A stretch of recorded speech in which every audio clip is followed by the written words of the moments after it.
Assalamualaikum warahmatullahi wabarakatuh. Selamat pagi anak-anak. Marilah kita mulai pembelajaran pada pagi hari ini dengan bacaan basmalah bersama. Bismillahirrahmanirrahim.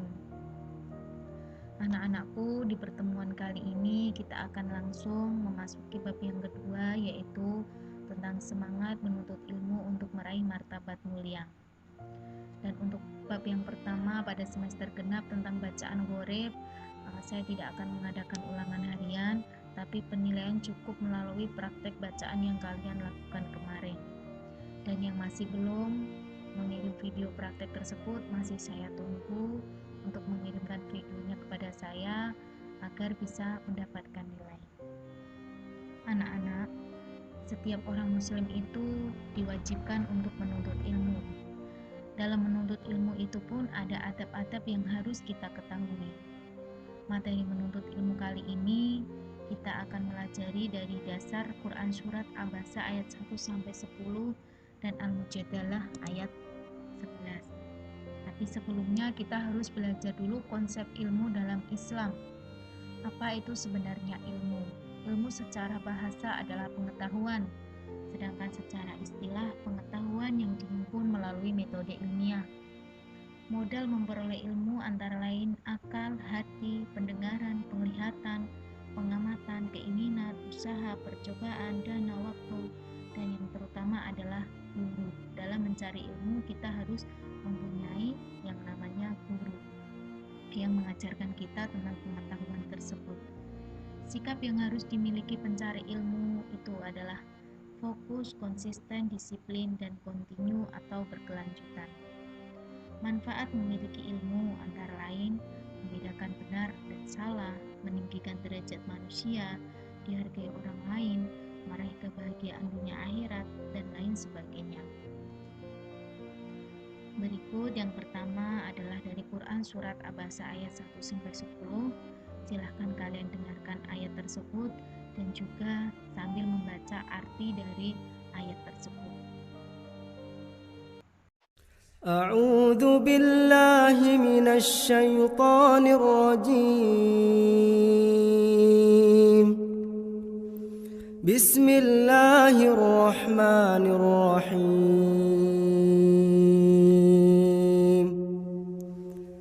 عبس وتولى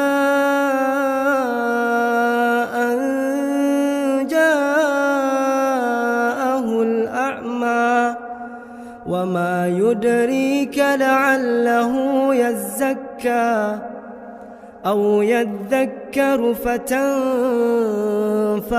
الذكرى أما من استغنى فأنت له تصدى وما عليك ألا يزكى وأما من جاءك يسعى وهو يخشى فأنت عنه تلهى. Setelah kalian mendengarkan Quran Surat Abasa tersebut, perlu kalian ketahui bahwa ayat ini ada sebab-sebab diturunkan atau asbabun nuzulnya. Beberapa ulama mengatakan surah ini diturunkan menyangkut sikap Nabi Muhammad. Ketika itu Nabi Muhammad sedang sibuk menjelaskan Islam kepada tokoh-tokoh musyrikin Makkah. Salah satunya adalah Al-Walid ibnu Al-Mughirah. Beliau berharap ajakannya dapat menyentuh hati dan pikiran mereka, sehingga mereka mau memeluk Islam dan diharapkan membawa dampak positif bagi perkembangan agama Islam. Saat itulah datang Abdullah ibnu Ummi Maktum yang rupanya tidak mengetahui kesibukan Nabi Muhammad karena beliau buta. Karena kebutaannya itu beliau menyela pembicaraan Nabi Muhammad, memohon agar diajarkan kepadanya tentang Islam. Ini dilakukannya berkali-kali sehingga tidak berkenan di hati Nabi Muhammad. Namun Nabi Muhammad sama sekali tidak menegur apalagi menghardik Abdullah ibnu Ummi Maktum tersebut. Hanya saja memang tampak wajah Nabi Muhammad berwajah masam atau seperti tidak senang. Lalu turunlah ayat ini untuk menegur Nabi Muhammad.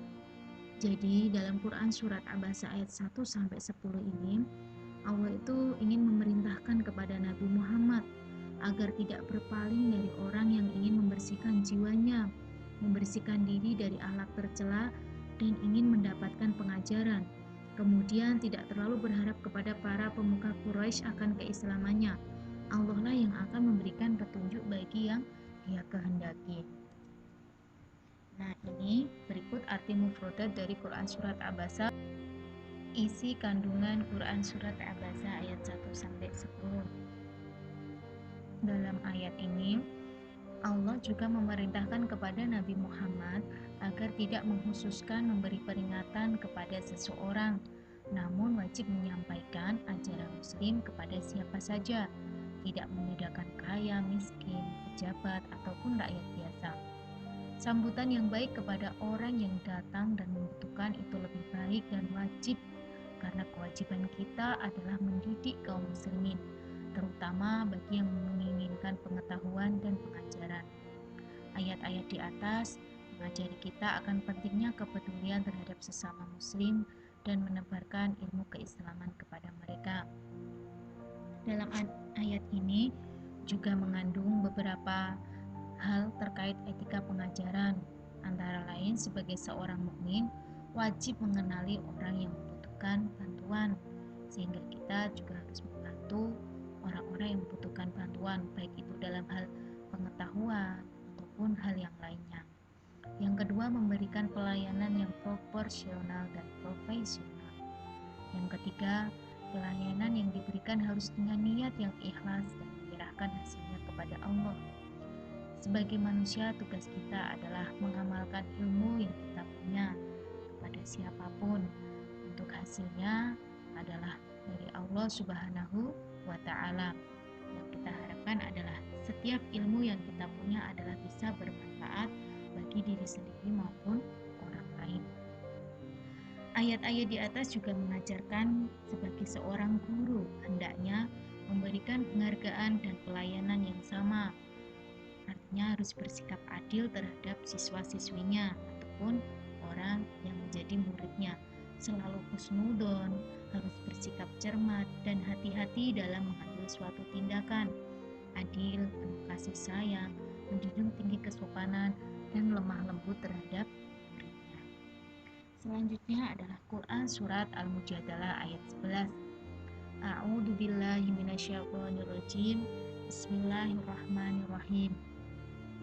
Ya ayyuhalladzina amanu idza qila lakum tafassahu fil majalisi fafsahu yafsahillahu lakum wa idza qila shuzu fanshuzu yarfa'illahu alladzina amanu minkum walladzina utul ilma darajat wallahu bima ta'maluna khabir.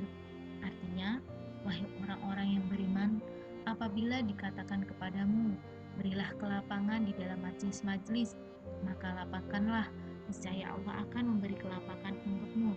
Dan apabila dikatakan berdirilah kamu, maka berdirilah, niscaya Allah akan mengangkat derajat orang-orang yang beriman di antara kamu dan orang-orang yang diberi ilmu beberapa derajat, dan Allah maha teliti apa yang kamu kerjakan.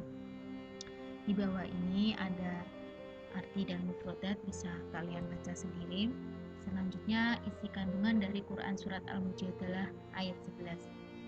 Ayat ini memerintahkan kaum muslimin untuk melakukan perbuatan yang menguatkan persaudaraan, menumbuhkan empati dan kepedulian sosial, seperti memberi tempat saat berada di majelis atau di suatu ruangan pengajian ataupun saat mencari ilmu, yaitu dengan memberi kelapangan, usaha mencari kebajikan dan kebaikan, menyenangkan hati orang lain, memberi pertolongan, karena ini sebagian termasuk anjuran dari Rasulullah.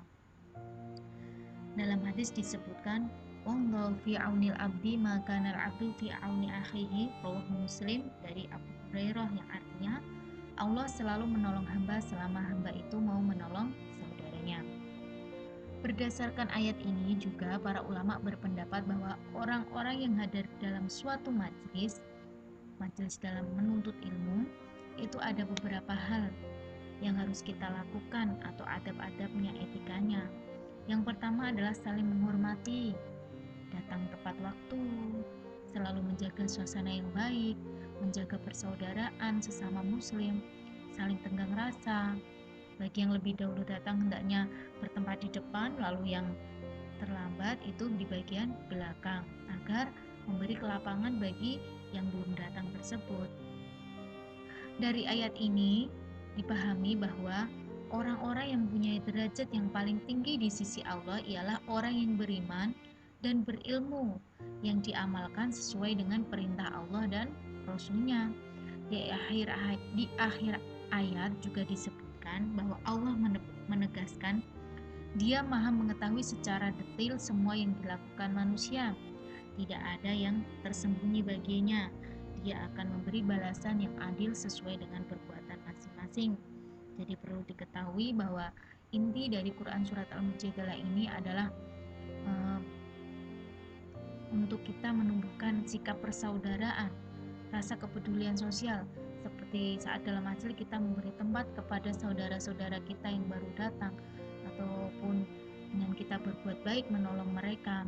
Kemudian juga sebagai penguat ayat ini di akhir adalah orang-orang yang punya derajat paling tinggi itu adalah orang-orang yang beriman, kemudian orang yang berilmu dan mengamalkannya di jalan Allah dan Rasul-Nya. Nah, di pertemuan kali ini saya kira cukup sekian penjelasan dari saya tentang isi kandungan Quran Surat Abasa dan Al-Mujadalah, yaitu tentang mencari ilmu. Kalau memang ada yang belum paham atau ingin ditanyakan bisa langsung melalui WA. Semoga bermanfaat. Wassalamualaikum warahmatullahi wabarakatuh.